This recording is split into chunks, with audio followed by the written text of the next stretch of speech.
Hoje eu vim contar do dia que eu desmaiei bem na hora H. E o boy, que tava ali comigo prestes a trocar fluidos corporais, ao invés de me ajudar, fugiu. É uma história que vale a pena ouvir. Não valeu a pena passar pela experiência, mas vale a pena ouvir. Eu tenho pressão baixa. E a minha pressão é tão baixa a ponto de eu ter que tomar alguns cuidados. Por exemplo, eu não posso tomar banho muito quente por muito tempo, porque senão eu começo a passar mal. Só que na época eu não sabia disso. Eu já tinha sentido algumas coisas, mas tipo, sabe, eu não sabia do real motivo. Esse cara, esse boy, já tinha mais de 3 anos que a gente ficava, só que nunca tinha os finalmente, porque ele não morava aqui.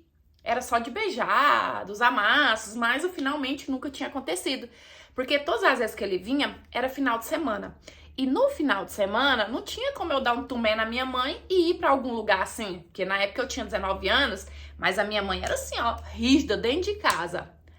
Até que um dia, a gente já tava assim, quase que arranhando as paredes, de vontade de ficar um com o outro. Porque, né, 3 anos assim, nesse vai, não vai. Ele falou assim, não, eu vou dar um jeito de aparecer aí no meio de semana, né? Porque no meio de semana você trabalha, você dá um tumé na sua mãe e a gente, ó, pro motel. E assim aconteceu. Chegando no motel, a gente, pra quebrar o gelo um pouco, porque assim, né, já chegar de cara e vamos lá, né, até meio que quebra o clima. Começamos a conversar um pouco, ele me contando um pouco da vida dele, coisas que eu já até sabia. Ele pegou uma água, perguntou se eu queria beber alguma coisa e eu peguei um ice. E aí nisso a gente continuou conversando ali. Eu vi a banheira de hidromassagem e falei assim, vamos pra banheira um pouco? Ele, boa ideia, vamos.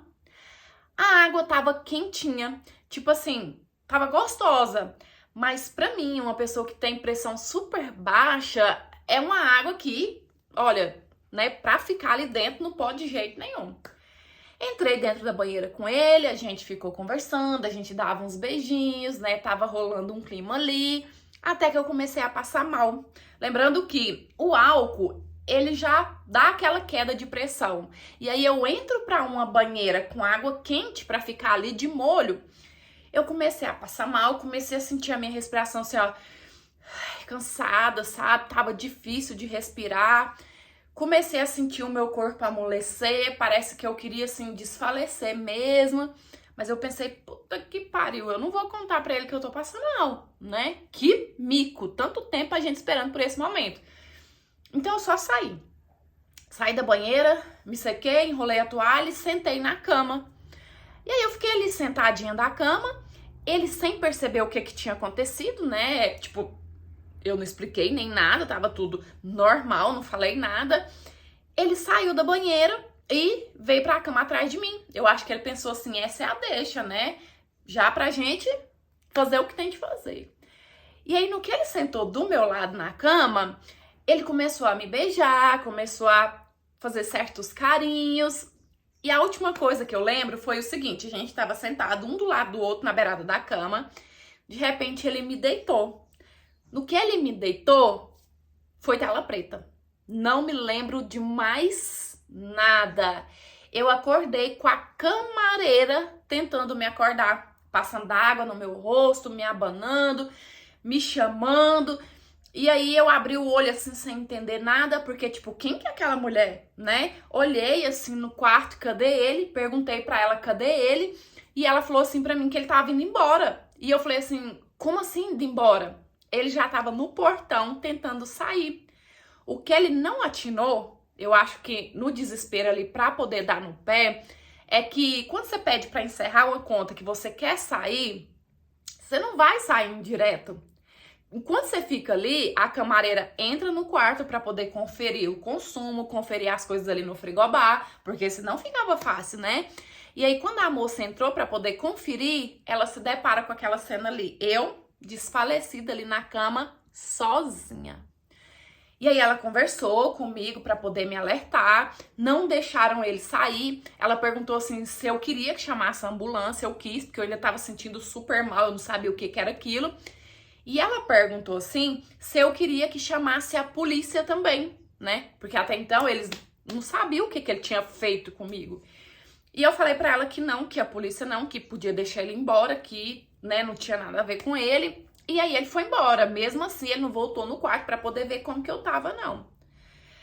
Quando a ambulância chegou, eles vieram ver os meus sinais vitais, viram que a minha pressão tava super baixa, falou assim, ó, realmente a gente vai ter que te levar pro hospital, né, o médico vai ter que te ver, o que que vai ter que fazer, porque a sua pressão tá muito baixa, do jeito que tá aqui, corre risco de, não sei se infartar, alguma coisa assim, e me levaram pro hospital. E o meu terror não para por aí, não. Gente, no hospital, eu tive que contar essa história, no mínimo, mais umas 4 vezes. Cheguei lá, passei pela triagem, mesmo indo com a ambulância, tive que contar. Na sala do médico, tive que contar. Aí, na medicação, eu acho que porque, né, já tinha escutado mais ou menos a moça, o que aconteceu e tal, enfermeira também. Eu contei de novo e eu, oh meu Deus, acaba logo. Eu só pensei que eu ia dar uma, né? E não, acabou tudo mal, tudo aqui no hospital. No final das contas, eu ainda tive que mentir pra minha mãe, inventar uma coisa qualquer, né? Do porquê que eu tava no hospital, o que que tinha acontecido. Porque pensa só a cena de eu falando, não, mãe, o negócio foi o seguinte, eu fui ali dar uma e aí entrei pra banheira e comecei a passar mal. Não dava, né, gente? Depois disso eu fiz um acompanhamento por causa dessa questão da pressão e hoje em dia eu tenho os cuidados, como eu falei pra vocês, mas aí o bonito me ligou pra poder saber como que eu tava, né, o que que tinha acontecido, e aí eu falei pra ele, né, como que ele tinha coragem ainda de me ligar depois de fugir, me deixar ali jogada, abandonada.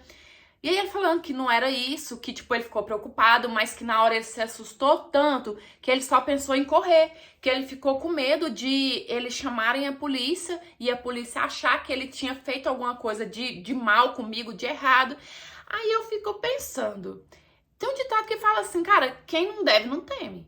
Se ele ficou assustado assim demais, é porque tipo assim, comigo ele não fez nada. Mas será que o cara era totalmente certinho? Ou será que o cara era das erradas? Por isso que ele tinha tanto medo de polícia assim, né? Eu sei que acabou ali, claro, acabou que a gente nunca teve o rally rola. Não dava, né? O cara simplesmente me largar jogada ali à mercê, sem pedir uma ajuda, sem pedir um socorro. Simplesmente não dava pra seguir em frente, não. Enfim, nunca mais aconteceu e eu espero nunca mais acontecer também, porque olha, foi uma puta de uma situação. Oi, meus amores, tudo bem aí com vocês? Eu espero que sim. Quem não deve, não teme. Essa é a frase que responde essa história. Ficou muito suspeito aí, né? Ele ter se assustado, ter fugido. Não sei não, capaz que tinha uma fichinha suja aí na polícia. A gente nunca vai saber, né? Mas que bom que acabou tudo bem. Que bom que meio que aconteceu isso, porque através disso ela descobriu, né, esse probleminha que ela tem, que querendo ou não tem que ter uns cuidados aí. Mas, por outro lado, que ruim que aconteceu no lugar que aconteceu, porque eu fico imaginando a vergonha. É uma coisa normal, né, gente? É uma coisa que todo mundo faz, mas é uma situação que ninguém quer passar. Mas enfim, eu espero muito que vocês tenham gostado de mais interpretação de hoje. Curte, comenta, compartilha pra gente crescer cada vez mais. Se você quiser me enviar a sua história, é no e-mail que tá aí na sua tela, é por lá que eu recebo e eu conto com a sua história, tá certo? É isso, um beijão, fica com Deus, fica em paz, até os próximos, tchau, fui!